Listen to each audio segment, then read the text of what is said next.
Hello learners, I am Manisha Gaur and today I have with me Dr. Sandhya Kumar, our expert in this show, and now we are here to talk about yarn and its construction.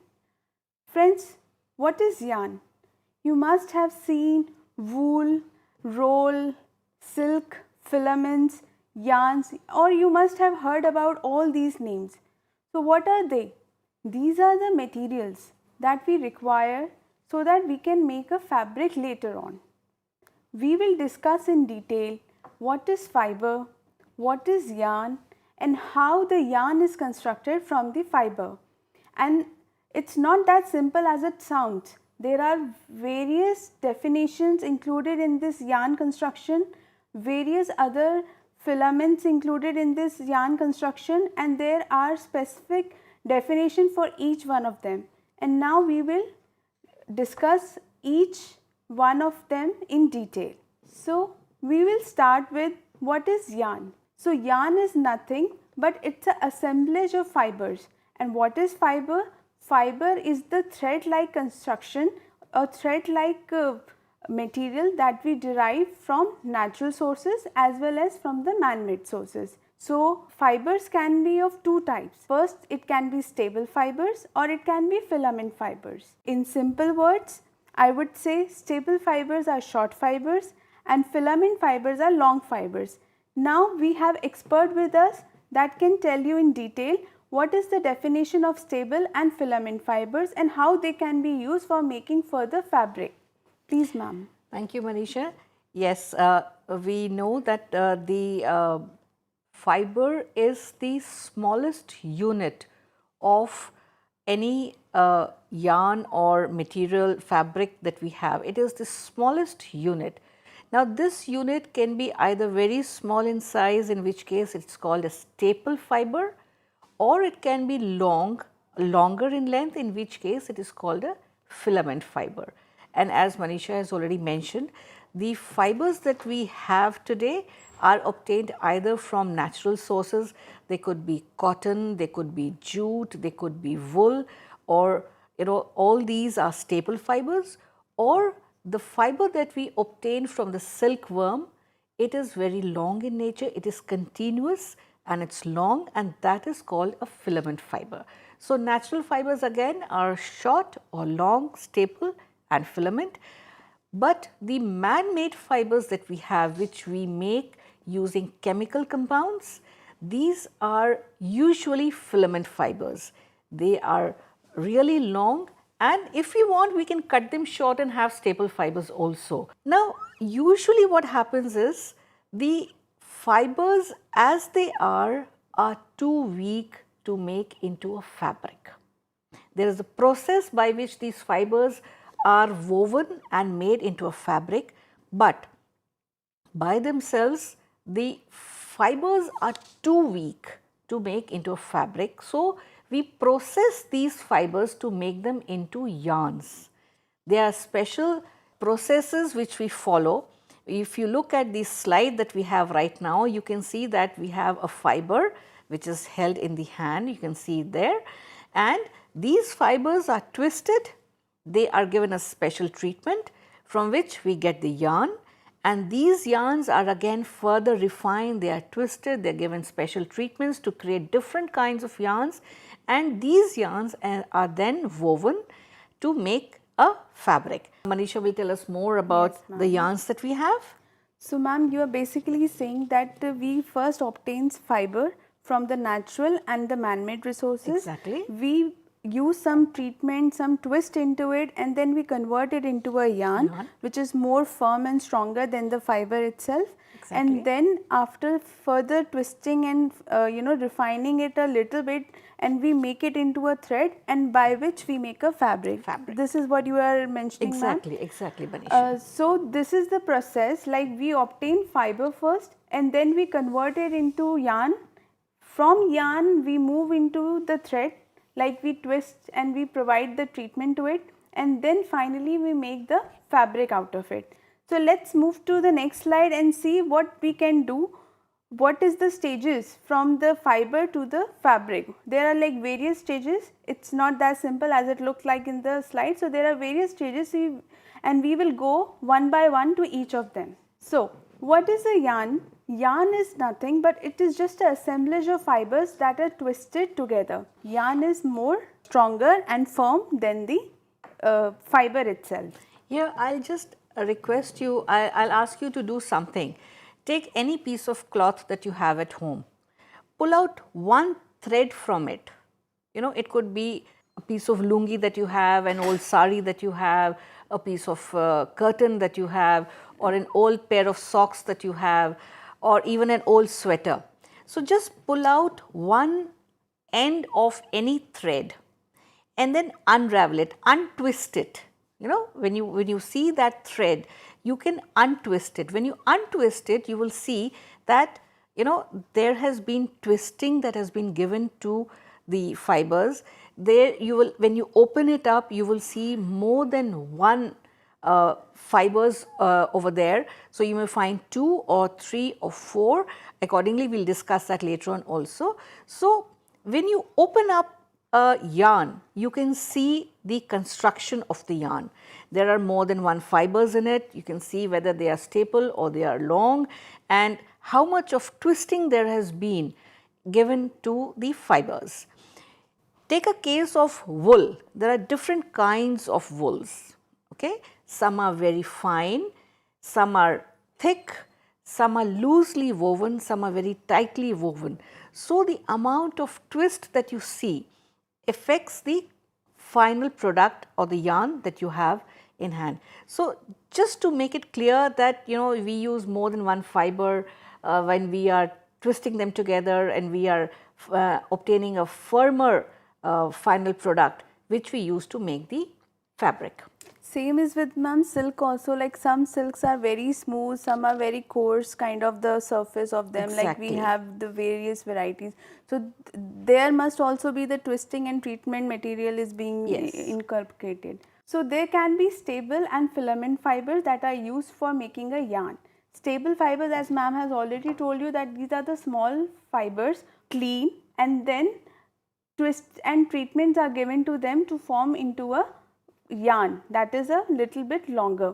And the filament fibers, these are the long fibers itself, and they are also being twisted together, they are being held, and the treatments are provided to make them into a long filament yarn. Here also, you know, as you can see that we have put it on the slide, that these staple fibers, the shorter fibers, are used to make the spun yarn. Yes. And the filament or the longer fibers are used to make the filament yarn. So, the name of the fiber often is used also to identify the yarn that is coming from those fibers. So, shorter staple fibers make spun yarn, and the filament fibers make the filament yarns.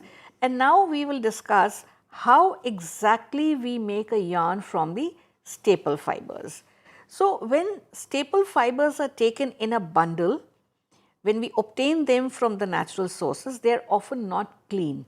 So, they have dirt on them, they have dust on them, they may have oil on them, they may be colored differently. So, they are dirty.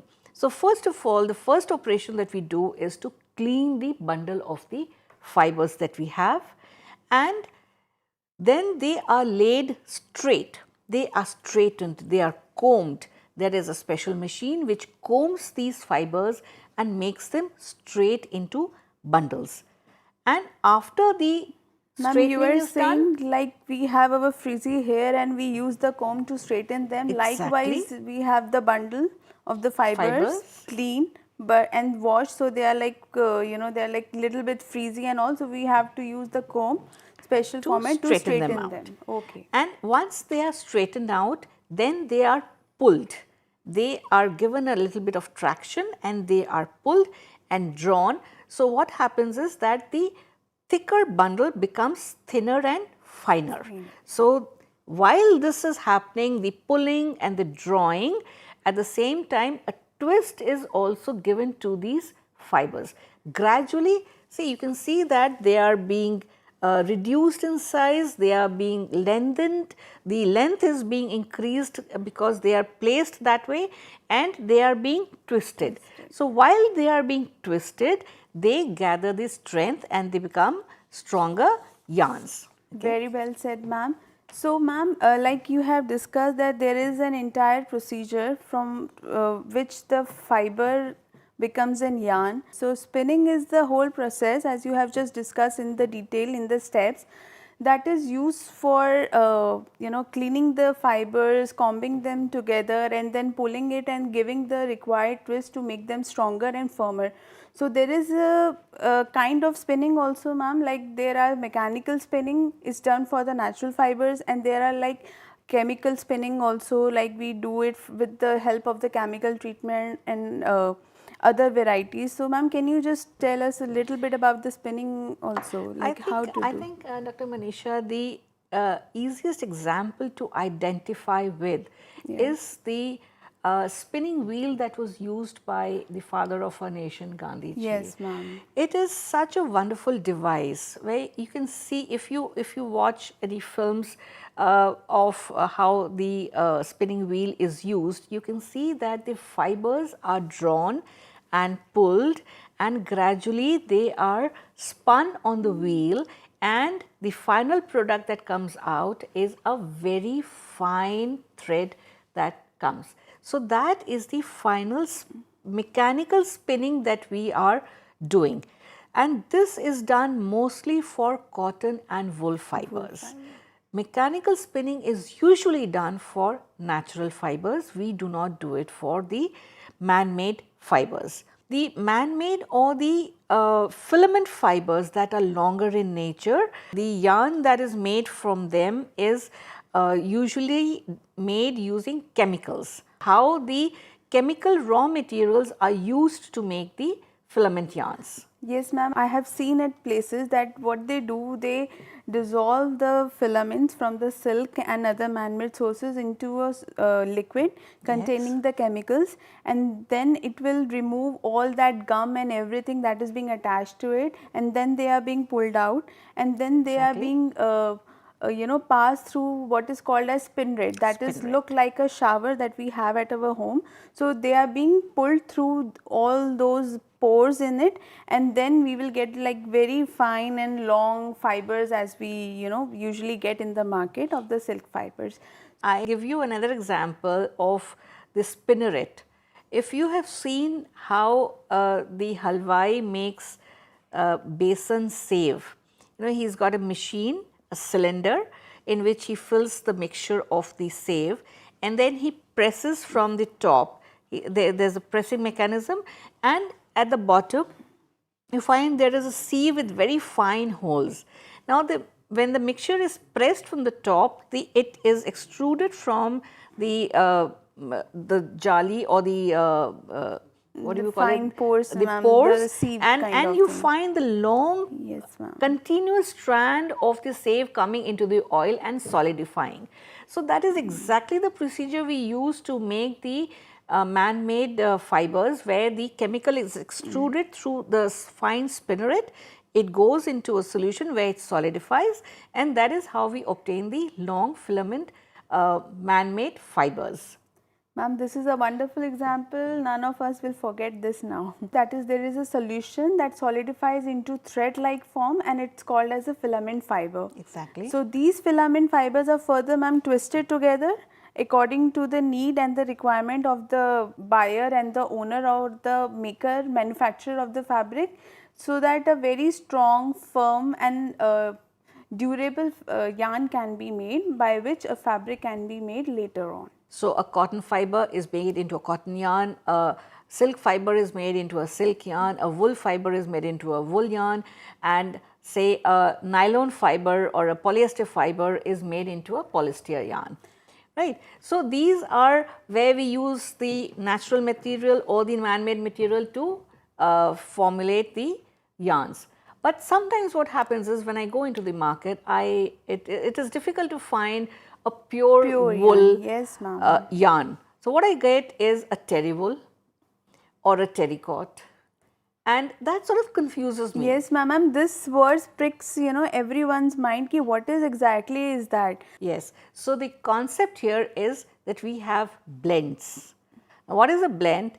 It is when we use two different kinds of fibers to produce a yarn. So I may use cotton and wool. So I'll get cotswool, or I may use terylene and cotton and combine them to two kinds of fibers. They are combined together, they are twisted together to then form the yarn. So I may find terrycot, I may find cotswool, there may be many other kinds of blends that you find in the market. Like ma'am, we have cotton silk also. That is also one of the blends, ma'am. Exactly, it is. So the mixed fabrics that are made from more than one kind of fiber are known as blends, and as we will discuss later on, blends have been created because of certain properties that they have, certain needs that we had. So ma'am, we can see here that the terrycot is, as you have just told us, it's a blended composition of terylene and cotton. Cotswool is cotton and wool, ma'am. Cotton silk is cotton silk. Wood acrylic is wool plus acrylic. So these are some of the examples of the blends, and there are many more in the market, ma'am, as the technology is evolving day by day. So there is no dearth of opportunities, no dearth of options in the market. So there are many more, but these are the commonly used blends. So if we discuss why was cotswool made, because maybe I live in an area where I don't want very warm woolen fabrics. I need my woolen fabrics to breathe a little bit, so I added cotton and wool, and I got a lightweight cotton woolen fabric. Or cotton silk. Why cotton silk? I mean, either people wear cotton or they wear silk, but cotton silk, because silk will give the fabric the feel and the shine and the gloss and not become very creased, whereas the cotton part of the yarn will give its breathing and comfort that is very typical of a cotton yarn. So when we combine the two together, we get the properties of both cotton and silk, both cotton and wool, or terylene and cotton. Let us look at yarn properties. The most two important properties of a yarn are the fineness and the amount of twist. And these two properties are very interrelated. The more the twist, the finer the yarn is. So when we impart more twist, the yarn becomes finer, smoother and stronger. If we want a looser yarn, we reduce the amount of twist that we give to it, and so then it becomes a little bit thicker, a little bit fluffy. So we can have 2-ply yarns. We take 2 fibers together and twist them together to make it a yarn. We can take 3 fibers together, twist them together to make it a 3-ply yarn, and likewise. So this kind of arrangement of twisting of yarn is known as simple single yarn. By doing this process, we will get uniform twisting all over the yarn, and we will get the simple yarn. So ma'am, basic properties of the simple yarn are the same as you have just discussed, is that they are like smooth, they are uniform, they are evenly twisted throughout their length. It's basically fibers which are assembled together and the right amount of twist are given to them. And the result in fabrics like poplin and cambric, you can see they are very smooth to touch, they are very fine fabrics. So the finer the yarn is, the finer the final fabric that is obtained from these yarns. Now you will find that when we talk of fabrics, there are different kind of fabrics. So how do we get the difference in the fabrics because of the yarns?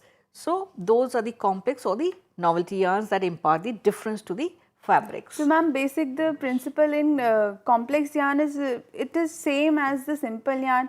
It's just that in the simple yarn you are providing uniform twist throughout their length, but in the complex yarn you can adjust it according to your own wish. You can do some sort of experimentation, as I say.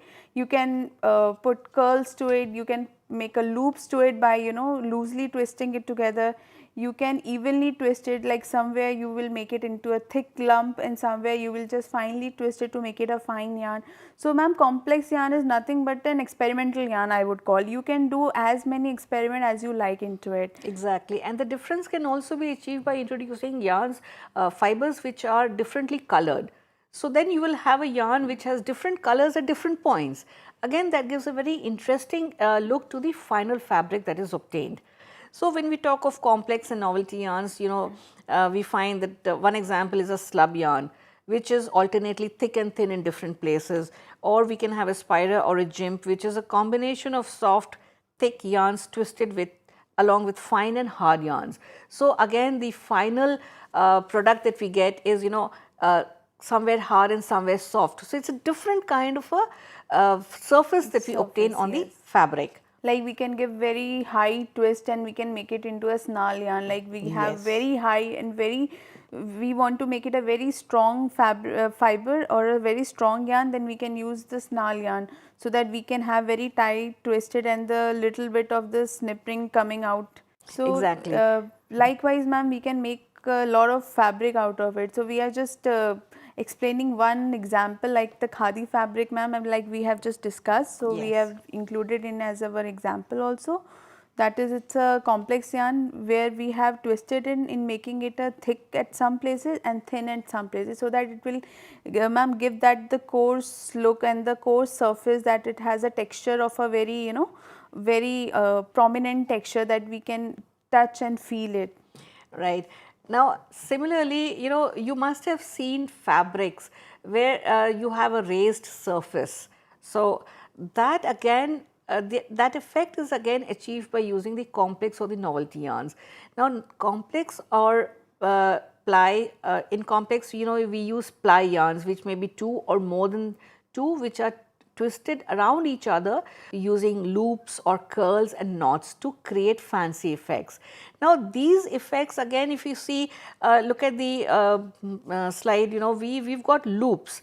There is one ply which is running, and on top of that we are using the loops or the twists. And it's like coiled over the one fine line. So we could also have a yarn where the basic yarn is held tight under tension, and the knobs are built up on it in a very fast speed. So that again we find a different texture coming out on the yarn.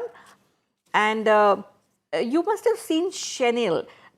Chenille is a very common fabric that we use in India, which is used in dresses. It is also used in bed linen. So that is something again very different, and the texture of the chenille is also achieved through the different yarns and the making of the yarn and the properties of the yarn that we have. So chenille is basically that fine, very smooth surface fabric that we like to use in special occasions like that. Yeah.